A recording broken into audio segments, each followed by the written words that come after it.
Un peu, hein. Bonsoir Flavien.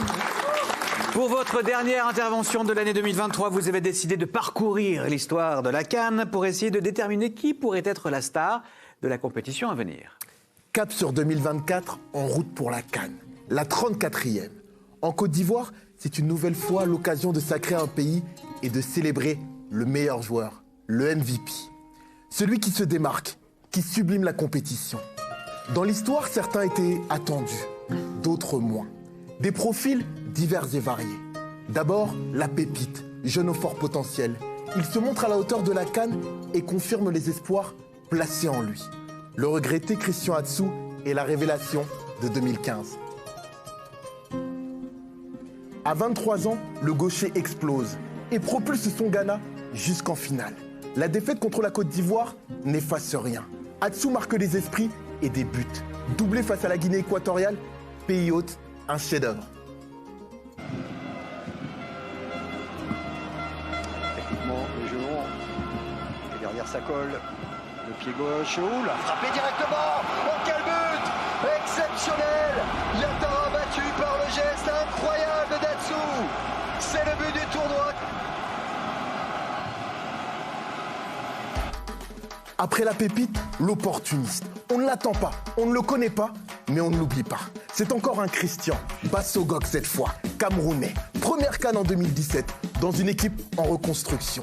Malgré son inexpérience, le natif de Douala permet aux indomptables d'obtenir un 5e titre. Le premier depuis 15 ans. Le contre, un 2 contre 1, et c'est donné à Bassogog. Bassogog qui va très vite. Bassogog pour le 2-0. Et le Cameroun qui va aller en finale. Pour un autre, la sélection représente tout.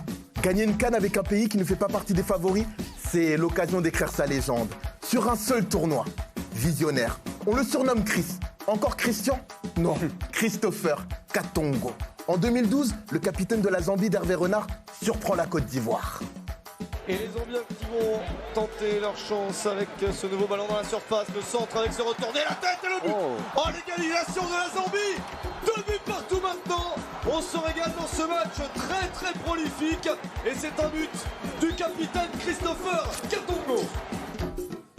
Et puis, il y a celui que l'on pensait maudit à tout jamais. Le revenant, Sadio Mané.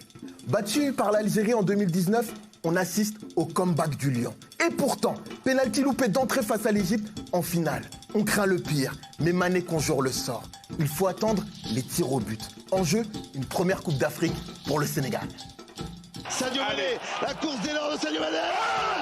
Sadio Mané, il l'a fait Sadio Mané. L'étoile sur le maillot du Sénégal qui fait tomber l'Égypte dans une séance de tir au but qui n'avait plus jamais perdu.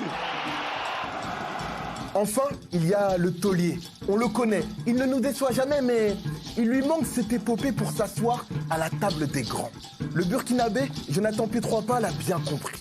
Handicapé par la blessure de sa star, Alain Traoré, le lieutenant prend la relève en 2013. Engagement de tous les instants. Battu par le Nigeria en finale, Pietroipa se console avec 2 titres. Meilleur joueur et meilleur passeur de la CAN. Allez, c'est l'heure de vous aider à tue-tête pour pousser, surtout si vous êtes burkinabé, sur ce corner de Caboret au premier poteau. Et le but de l'homme qui a illuminé de sa classe le Burkina. C'est un génie techniquement. Il est grand ce petit bonhomme. 2024 attend son histoire. Qui sera le prochain MVP de la Coupe d'Afrique? Une révélation? Adingra, la pépite ivoirienne? Koudous, l'étoile ghanéenne? Un leader espéré comme Guirassy ou Bertrand Traoré? Un emblématique? Salah, Mané, Osimhen? Réponse le 11 février 2024 après la grande finale au stade Alassane Ouattara. Merci beaucoup Flavien pour ce dernier papier de l'année. Voilà de quoi nous donner encore plus envie de suivre cette compétition s'il en était encore besoin.